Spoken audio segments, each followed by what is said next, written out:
Then put your little hand in mine. There ain't no hill or mountain we can't climb. Babe, I've got you, babe. I've got you, babe. Okay, campers, rise and shine. Don't forget your raincoats, because it's wet out there today. Hey, it's wet out there every day. What is this? This is Sahara Desert? Not hardly. I expect hazardous travel later today. What with that wet weather thing? That wet weather thing. Well, I've got the National Weather Report right here. This is going to be a big wet weather thing. Yes, there will. And you know what makes today especially interesting? Especially soaked. Yes, especially soaked is the question on everybody's lips. Their waterlogged lips. Yes, their waterlogged lips. Will Phil come out and see his shadow? Punxsutawney Phil. That's right, woodchuck chuckers. You're listening to the Groundcast Day Podcast, whatever. Groundhog Day Podcast. I don't know. I thought you were going to change it to a different animal. No, it's still Groundhog. Okay. I was just trying to mess with you. I want to see what would happen if I improvise. I just realized, Bobby, that when we sing the song at the beginning... Oh, wait, I'm Randy, his Bobby. That's right. When we say, there ain't no hill or mountain we can't climb, we're wrong. talking about... This movie. This movie and this podcast. So, as this is episode 47... Of 52. Of 52. We have 5 more if our math is right left. If you can imagine, like, us, like, with backpacks, hiking up a big mountain. You would never imagine me as a backpacker. But by the time, that would suck, because then when you get to the top, that means you have to go back down. So, today is... Tuesday, October 29th, 2019. You keep messing me up. 2 days short of Halloween. Ooh, spoopy. Trump's still in office. Spoopy. Yep. Oh, man, you know what? I was going to say 2 things. One, very quickly. I don't care. Okay, yeah, let's a little off topic. But this is actually on topic, first one. One, very quickly, there is a commercial currently playing on certain channels where they sing a remix of I've Got You, Babe. And every time it drives me crazy. I don't know what it is. I think it's a feminine hygiene product or something. And number 2, Is it a commercial for Plan B? No, it's not. It's like... Yes, I just got really dark. Oh, it's Plan B! It is Plan B! It got really dark. No, it's not Plan B, but it's something else. It's something like that shows woman, like, looking all happy and stuff. Yeah, that's a really dark commercial now, that if it is for Plan B. And the other one is that I was in Montreal, which is not far from River City, on this last Saturday, for a Halloween party in a club, and I saw a man with a very good Donald Trump costume. And I gave him the finger. And did everybody start yelling, lock him up? Yeah, but no, people were yelling, like, fuck Trump! And he was just like, out into it, he's like giving people the finger and stuff. It was a good time. Little did Bobby know, that was actually Donald Trump. That was a regular crustio. But, he decided to come to Montreal because he hears that's where everybody is. He came here to golf. Yeah, but we've been rained out. And, so now we're on our 47th watch. So, by the way, Randy's going to go into, like, how was your watch this week? My watch on last Saturday was, I got so drunk I forgot most of that movie. That's why I didn't come to your house. Because I was pre-gaming to go out to that bar. And then I'm not sure if I finished or not, because I think I finished, like, some of it on the following Sunday, and felt very bad. And as you should. And I didn't even bother to take much notes except what I sent Randy. Well, because I told you last week, just sit down, enjoy the movie, watch it at regular speed. Yeah. You don't have to watch it too closely. Let it wash over you. Let it wash away your sins. Wash away your any stresses and pressures. So now we're gonna go through some of my old notes that Randy always skipped over. Yeah, because last week I was playing loosey-goosey and following the spirit of the law, not the letter. So let's start with Bobby's first bit. Is the violin music actually being played at the bed and breakfast? Yeah. I don't know. It could simply be she put on some background music, like a CD, music for bed and breakfasts by Brian Eno. That music, and it's just like, it sounds like it could be playing over speakers. She could have like speakers in all the corners of the room. She has it on very low. And it's just kind of like a nice, relaxing music to eat to. And the other weird thing is, Phil always comes down right at the beginning of vidi, vidi, vidi, vidi. Well, He is stuck in a time loop. But he always comes down at different times, no matter how long he talks to the other guy or how long he tries to rush out of the apartment. Like, no, when he rushes out of the apartment, it goes doom doom doom. Like they overlay it. Yeah. Yeah. So we can't tell. Whenever he walks in, that the same waitress passes at the same time. So he's obviously entering the kitchen, the dining room at the same time because it's always the same movements. Like no matter how much he does it, he always is like, I don't know why this morning of all mornings I sat on the toilet for this long. Just like how the piano teacher's always in front of him, no matter what time he leaves. That's a continuity error. Yeah. That is a major continuity error. Next, which way does that John Candy looking motherfucker go? And we don't see him after he hands out Old Man Collins the money. No. Well, where does he go, Bobby? Where does he go? Well, I don't know. The camera cuts away and he kind of just disappears from the shot. He died on the set of Wagons East. That's what happened to the John Candy lookalike. Didn't he die in '96 though? Well, he died. He died during the filming of Wagons East, John Candy. Yeah. He is sadly missed. I want to get back. I don't know. I forgot to pay attention on this week's watch for that. Oh, well. I'll table it for next week because I knew there was a couple of things I wanted to follow here. I just want to go back over something we talked about, I think, last week or 2 weeks before. Just so pissed off. What the fuck was Rita eating when she says, and then later when she goes, ooh, I hate fudge, yuck. But there was clearly something in that chocolate shop that she found delicious. She doesn't like white chocolate, no fudge. So what was she eating? Chocolate. I thought it was fudge, though. I thought he said fudge. I should know this by now. I thought that I don't think they were eating fudge at that point. No way. All right. Because how does fudge come up? You fudge. I ate fudge. Oh, she just brings it up like apropos. Oh wait, maybe she was eating fudge and she was just kind of. That's what I said. Was Rita just faking it? Ooh, that doesn't say good for their relationship if she's already faking it. She's faking liking fucking fudge. Why doesn't she just say, "Oh, I don't like that very much. Let's try something else." Like, I don't want to be. She doesn't want to be negative. I like it. She's like, she really hams it up in that chocolate shop. I like it. It's so good. Honestly, Andie MacDowell hams it up entirely in this movie. I'm just saying. This has to be said here after 47 watches and discussions. Andie MacDowell really hams it up. A 60-something-year-old actress at this point. Don't ruin it. Let's not ruin it. Okay, next on. Spoil it.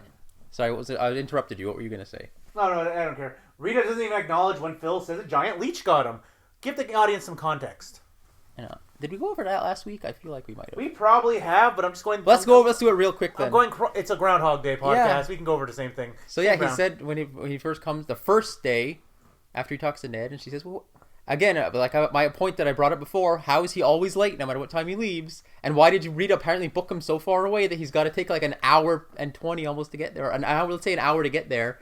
If we go by the map... 50 minutes to get there. If we go by the map of the real map, but not the... Illinois. It's Woodstock, Illinois, right? Yeah.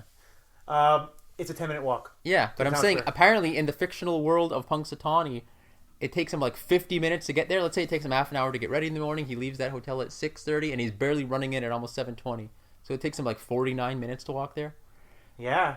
But anyway, so he gets there, and he says, oh, what took you so long? Giant leech got me. And then she just goes right on to her next line. Doesn't even like ask, what do you mean leech? Like... She's probably just like, whatever. I'm so done with your shit. I don't care. Used to. She knows he likes to fool around. Within 24 hours, she's got him pegged, which is why at the end of the movie she's so enamored by. I thought I had him pegged, and he's nothing like I thought he was. Interesting, intriguing. 1 day, 2 days ago. Yeah, 1 day ago when we met. One more day, like yesterday. Mm-hmm. So yeah, I just found that weird. There's not the only one. There's a couple of things where like Phil says something, and then like usually Rita just doesn't even acknowledge what he just says and goes on to the next line. Probably doesn't know what it is. He probably like improvised that line. She's like, she's like, anyways, okay. Anyways, like that shot I love where after the first time when he's just like, she's like, my favorite. No, was it? I can't remember if my favorite drink is sweet vermouth on the rocks with a twist, or if it's I always say a small prayer. No, I always say a small prayer and for world peace, and then it's like stops, and then there's like a few seconds, and then she looks at him and smiles, and it cuts away. That's the sweet vermouth on the rocks with a twist, because there's a pause because they're both drinking, and you see Phil making a face, and she's like, so like they cut it right before she cracked, and she looks at him, smiles, and it cuts right to the next shot. But let's keep this groundhog rolling. Okay. What was the significance of the Dirty Harry reference? Yep. Where was this? What do you think? Why do you think they part put was that this there? in? Movie date. Oh, She's dressed as a French maid. He's dressed as Dirty Harry. yeah. I don't know. Have you ever noticed that we seem to mind only like the first about half an hour, 40 minutes of this movie? Because At a certain point, you just face out. Because we pass out at some point and stop paying attention. But what was that? That was the third thing. That was what I said right after the That was literally what you wrote right after he doesn't even acknowledge the leech. No. It was It's does Phil feel lucky? That's what I was referencing. Oh yeah. Is he just trying to be clever, or was there like? Yeah, he's just trying to be clever. Okay. You got to remember, it's not like it is now in this year of 2019 where pop culture permeates everything. Yeah. So that's kind of being the height of wit of him making a reference to something boomers would get. Yeah. It's like, does Phil feel lucky? Mm-hmm. Well, does he? It's like he didn't do the well, does he? Yeah, he just moves but right on. It's a reference without being very obvious, like too obvious. He must have wrote that. Yeah, because I think he says it like the first 2 or 3 days, and then. What if the speech he's giving, like at that part there, is what he says the last 3 years that he'd been going? Yeah, that's what I'm thinking. He just recycles the same speech. That's what I'm saying. Like he must have wrote that, and he's just like, "Huh, that's fun, that's clever," and then he probably just said it like every year. I apologize to any listeners because back in those days, that this was '93. Like most people wouldn't have access to like recordings of the previous year, so they would never remember he used the same joke. There was no internet. Keep on this rolling. The Wikipedia page is wrong, says Bobby. Uh-oh. And going on to quote, during one loop, Phil enthusiastically reports the Groundhog Day festivities. Amazing, Rita. They spent the rest of the day together, with Phil impressing her with his apparent overnight transformation and charitable deeds. She successfully bids for Phil at a charity bachelor auction. No, he doesn't. That was a different day. Yeah. They mixed up the 2 dates. In their synopsis, they mixed up the date where he tells her, "I am a god," and then the final day. Yeah, they did, because of the specifically the line you're not pointing it out is they spend the rest of the day together. No, they don't. Yeah, that's what I'm saying. So like they did what the movie should have done, which is merge the "I am a god" day in with the final perfect day. But as I've learned recently, synopses on Wikipedia are written by idiots. A lot of the times it's like, if the movie is like a bad movie I'm watching and I just want to find out roughly how long it is, I'll read the paragraphs. I'm like, wait, none of this has happened yet. Oh God, they're telling the story chronologically instead of what the order of the film is. Oh. Why would you do that? Yeah, that's weird. Okay, anyways, Roger Ebert revisited it in his great movie series after giving it 3-star rating in his original review. Ebert acknowledged in his Great Movies essay that, like many viewers, he had initially underestimated the film's many virtues, and only came to truly appreciate it through repeated viewings. Really? Ironically? Bobby says, really? Would you say this movie needs repeated viewings, Roger? Mm-hmm. Who's now R.I.P. as well. He would have been on this podcast with us for all 52 weeks, saying a lot more intelligent things than we are. Through his text-to-speech device. No, I'm saying this in a world in which he had lived this long, and I don't think he would have had that cancer that killed him. Yeah. No, I said, yeah, I was reading that review, and that's what I thought. I was like, with repeated viewings, I'm like, oh, really? Would you say this movie needs to be viewed repeatedly, Roger? Yeah, I think I brought that up last week about Scorsese saying something about repeated viewings, or Francis Ford Coppola saying something about we're watching the same thing over and over again. And I'm like, yeah, like Groundhog Day. That's what I do every week. But I don't. You said that all movies are Groundhog Day. That's what I think I said. Who was the cop talking to before Phil got to him? Yeah, we can clearly see him talking to another person. Probably a motorist. You're talking about the Groundhog security guy? Am I? I don't know. No. Call back to the bad IMDb trivia where they list him as both a state trooper and Groundhog security guy in the quotes. Yeah, I think it's just the same case as Phil walking over there. Maybe there's the car that's closest to him. I'd roll down the window and talk to him. I don't know, but who would be talking to the state trooper on the highway? Right. He's probably telling the same thing over and over. No, you got to turn around. You got to turn around here. Even though there's like a big barrier there and a big truck in the front of them. Okay. No, he's all gonna back up. He's all gonna back up. Yeah, then soon I gotta remember the guy actually sounded like Michael Jackson. Then shouldn't there be a cop standing in the back, turning everyone around before they get to like? Yeah, before that truck that has seemingly gotten stuck in a place he doesn't fit. Mm-hmm. I'm saying, why is he up near the truck? He should be farther back, turning people away, being like, nope, nope, nope, go back. I'm going to give the real answer here, Bobby. It's a movie. Mm-hmm. It's a better visual to see that truck stuck in the overpass. Mm-hmm. It's a better visual. Yep. Also, to have him walking all the way up there in the snow so that he's covered in snow to get to him, because they're pretty far back. They're not close. So, realistically, it looked good. Yeah. But I wanted to write something, so. Yeah, no, you wrote a lot, so we'll keep on rolling Keep rolling, here. Please. Next one, he said, why are there so many soaps and shampoos in the bed and breakfast shower? Mm-hmm. Yeah, but isn't that like the public showers? Doesn't everybody have to bring their own soap or shampoo into it? Yeah, that actually has confused me a couple of times, but I just never felt like bringing it up. Because usually they would give it to... give it to them in their room and they'd bring it with them. If they're all sharing a communal shower... Maybe are people just leaving them behind? Yeah, maybe they just leave them behind and expect Mrs. Lancaster to clean up after them. 1993, people are slobs at bed and breakfasts. Yep. They paid good money to be in there. It's expensive. And they're like, fuck this. I'm not taking my wet soap back with me. The shower room is next to the window. Because when we see Phil walk out, he's not holding a soap, is he? No, he's just wearing a bathrobe. Yeah. And carrying a towel? Yep. Drying his hair, his sparse hair. Apropos of nothing, you wrote the shower room is next to the window. Yeah, because we're trying to get into the architecture of the room. Okay, yeah, you should have wrote that because I was like, I didn't understand the context. So the shower room is next to the window, to the north from the camera's perspective. Phil's room is to the west of the camera. Yeah. And then for some reason he circled back around to it seems John Candia crosses the street, but he moves so fast that he's not visible in the next shot. Maybe, I didn't think I circled around. I think that was the next day where we see him again. Oh, okay, so that's the first thought you jumped into, yeah. One clock at the diner reads 6:55, the other reads 11:30. They're inverse of each other. Yeah, I know they're all set to random times, but I wonder if they're all set to random times. And they are all stopped.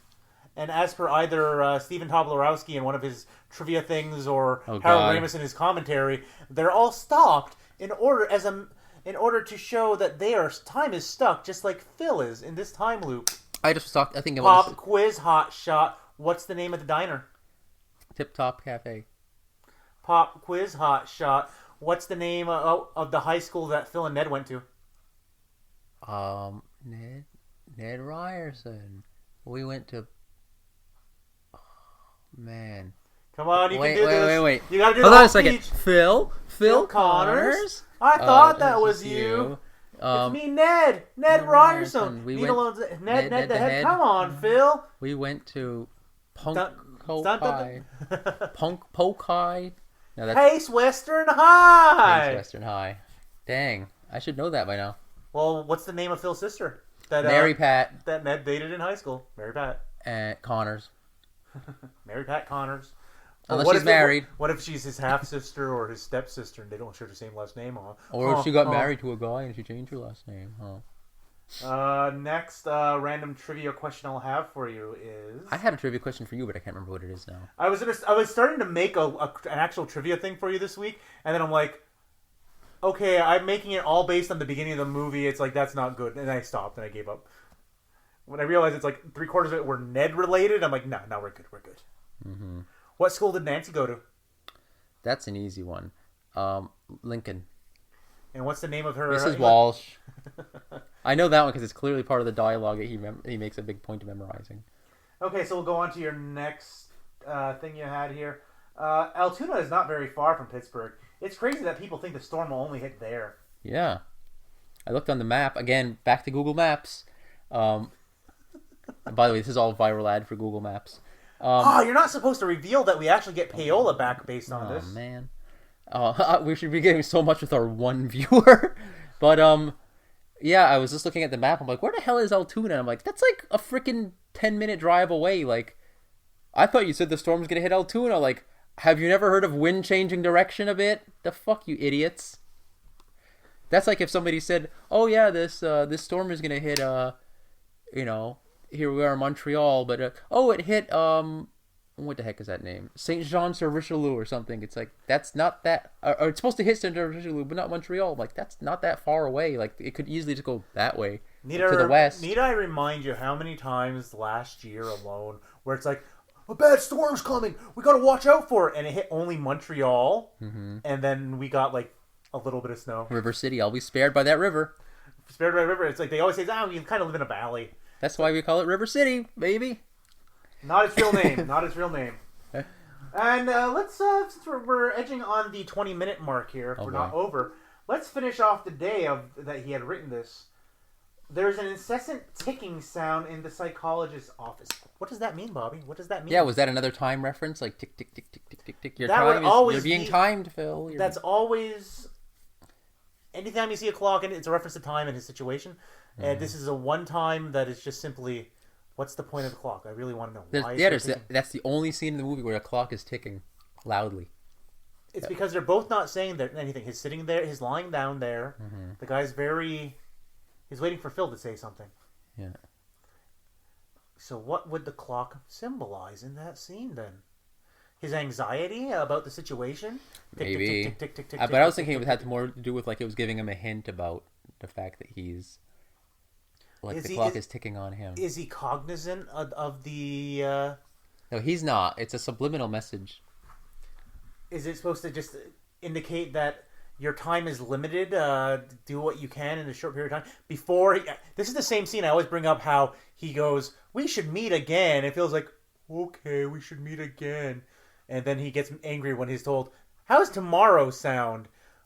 When else were you going to meet, Phil? Like, after this session? What did you think he was going to say, let's Phil? Let's come back again this afternoon. What if it was already afternoon? Mm-hmm. Well, actually, I was going to say it's a psychologist's office in a small town. He probably... he has an alcoholic now. Is that Gus or Ralph? Which one of them would actually see a psychologist? Which one of them would see a psychologist but not tell the other one about it? Right, and be able to afford it. Well, if we take the canon of the musical version, Ralph does own a hardware store that both of them work at but don't actually go to. I want to get back into that a little bit because I want to talk about the fact that I think the musical is more canon than the video game because the musical was at least written by Danny Rubin. That I wanted to circle back around, but I was saving because I was trying to cut us off on that day there. Okay, so here's the thing. I did a quote-unquote deep dive into this, trying to figure out if there was ever official word that it is canonical. Mm-hmm. The closest they ever get to saying is that Sony Pictures, the owners of the Groundhog Day title and series, it's not a series, but okay,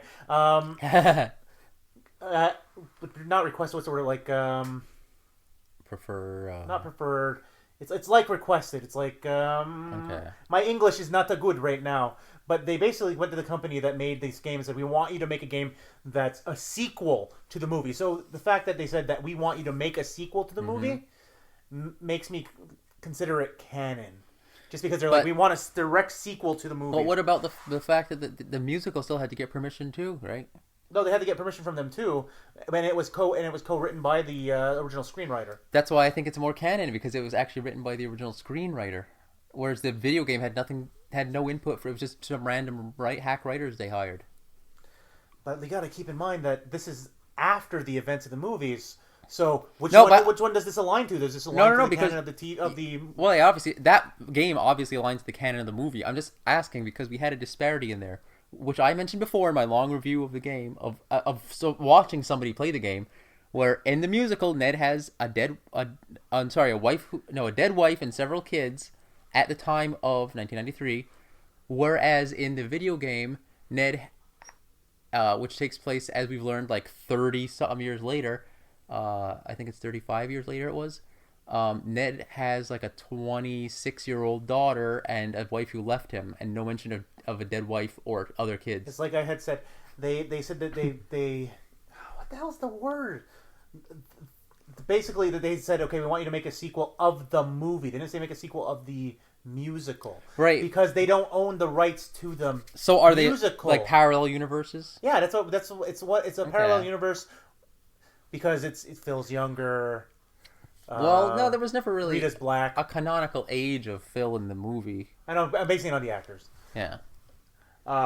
Rita's half black or something. Yeah. Yeah. But that's just that stage choice. That's not Larry's Asian. No. And the other thing was the fact of Phil and Rita already knowing each other beforehand. He's Indian. Yeah, that's South Asian. South Asian. But that was Phil and Rita already knowing each other was the other big disparity between the movie and the basically the way I see the play is it's an alternate universe. I use it as a complementary thing to it. So I can say it's like, okay, what of this universe makes sense still in the other universe? It's like not everything because there's different characters there. Have we? Oh my god, have we ever like had a discussion about like what if Phil could he accidentally run into the other universe Phil somehow? In an infinite universe, it's possible. Yeah. But it's also an infinite universe. How many? They're all seemingly off just like that little bit because, like I said, and there's different characters, different relationship dynamics. Yeah. So all the things according to like most parallel universes and multiversal theory and all this stuff. We're at about 25 minutes, by the way. Yeah. So I'll try to wrap this up. Let's wrap it up. Means that all the choices that are different in the musical universe had to have happened earlier in the timeline in order for it to have splintered off so differently. So that means two iterations of Phil, both in different iterations of film that some of the choices are the same in order for him to be similarly to himself. I'm feeling like this is, we've talked about this before, because didn't we talk about whether is it something genetic in him, or is it something spiritual that happened to multiple iterations of Phil? I think that it's just literally, what if this universe was a musical, and then one was what if this universe was not? He's like, what? I could just picture him waking up in the other universe and being like, wait a second. Like, why the hell is there a couple here this time with crazy snowsuits on? Yeah, because it's like, according to the way we've posited this of him dying every morning and waking up in the next universe over. Like, yeah, what if they fucked it up? Like, what if they did something like both committed suicide at the same time and they accidentally got their streams crossed and they ended up in Ghostbusters reference. That's actually a pretty good thought to have, and I think we should table that till next week. You better write it down. Because I'm gonna forget it real fast. Yeah, probably. Okay, with that, I'm Randy. I'm Bobby. He's Bye Bobby. And this was the 47th watch. Hooray! That means we have 5 more to go. Hopefully we'll get Tim and Guy on with us by the time we'll be on theirs. Or we'll be on theirs, either or. Oh yeah, it's a crossover. Yeah. Okay. So, everybody, goodbye. See ya.